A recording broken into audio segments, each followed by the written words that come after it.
बिस्मिल्लाहिर्रहमानिर्रहीम।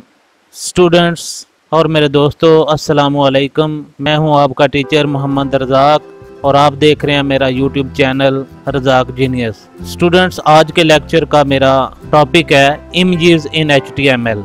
HTML के अंदर इमेज लगाना।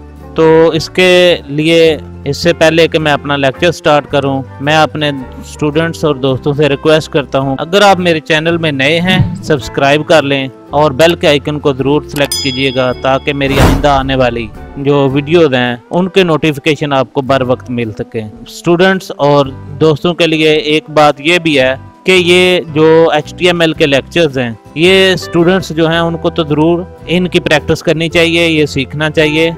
और जो दोस्त हैं जो खुद नहीं सीखते या सीख सकते या उनकी उम्र नहीं है सीखने की और बहुत दुनिया के काम होते हैं, तो वो अपने बच्चों को ज़रूर सिखाएं। ये बच्चे चाहे छोटी क्लासेस के हों, 4, 5, 6 क्लास के बच्चे जो होते हैं वो भी ये चीज़ें सीख सकते हैं आसानी से।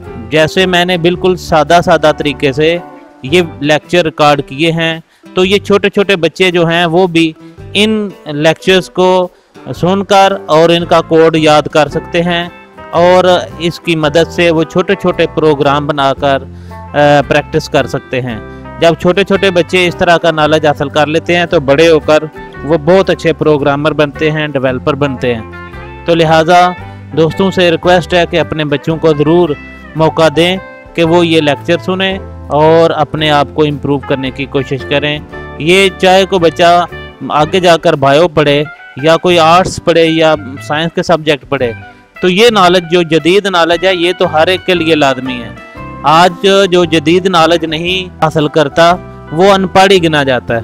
इसलिए आप अपने बच्चों को ज़रूर ये नॉलेज हासिल करने का मौका ज़रूर दें, उनकी हेल्प करें, उनको नेट फ्राहम करें और उनके पास बैठें और उनको इसका काम करने की हौसला अफजाई करें। ठीक है जी। तो इसी के साथ मैं अपने लेक्चर का आगाज़ करता हूँ।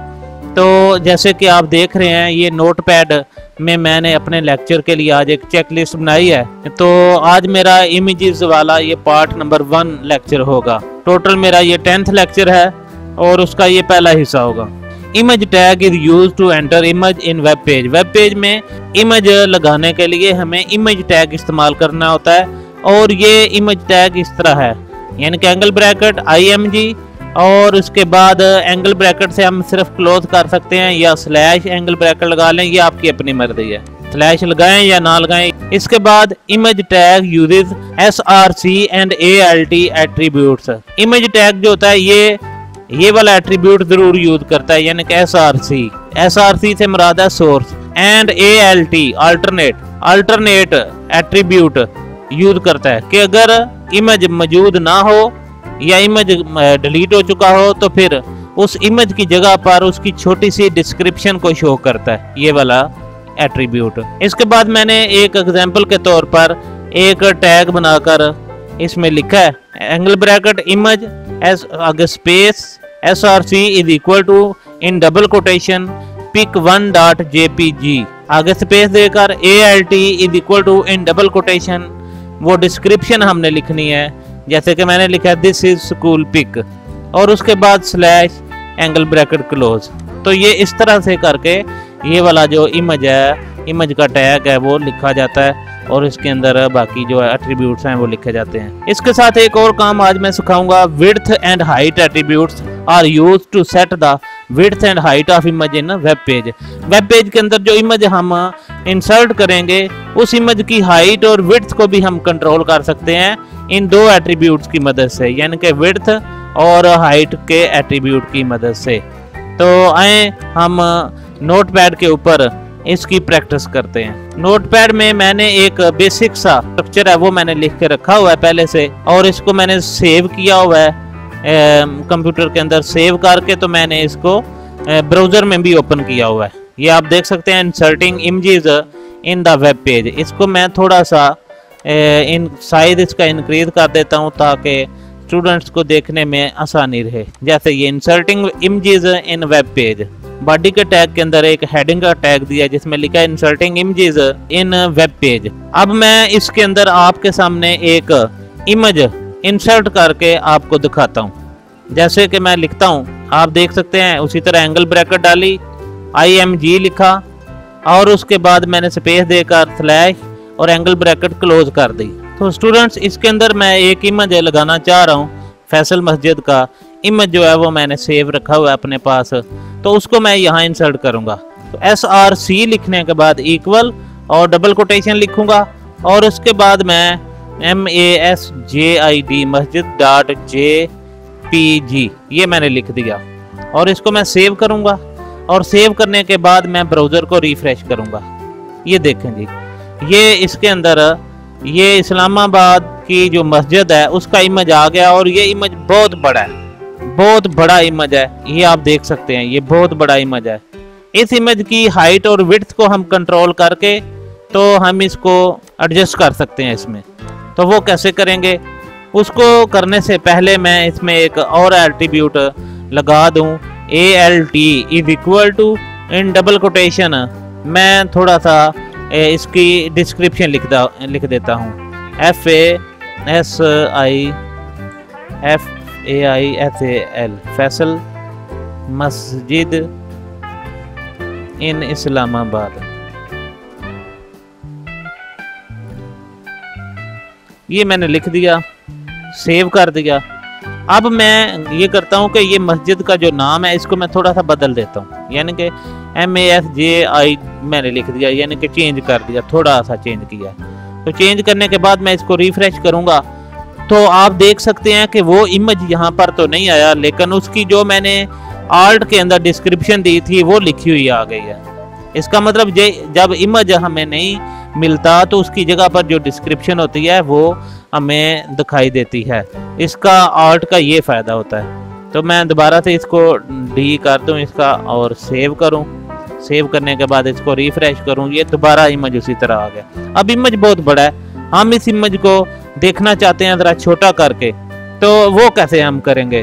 तो जैसे कि आप देख सकते हैं जी, ये मैंने लिखा और इसके बाद मैं इसी को नीचे विड्थ का एट्रीब्यूट देता हूँ और उसके अंदर विड्थ के अंदर मैं पिक्सल्स में वैल्यू दे देता हूँ।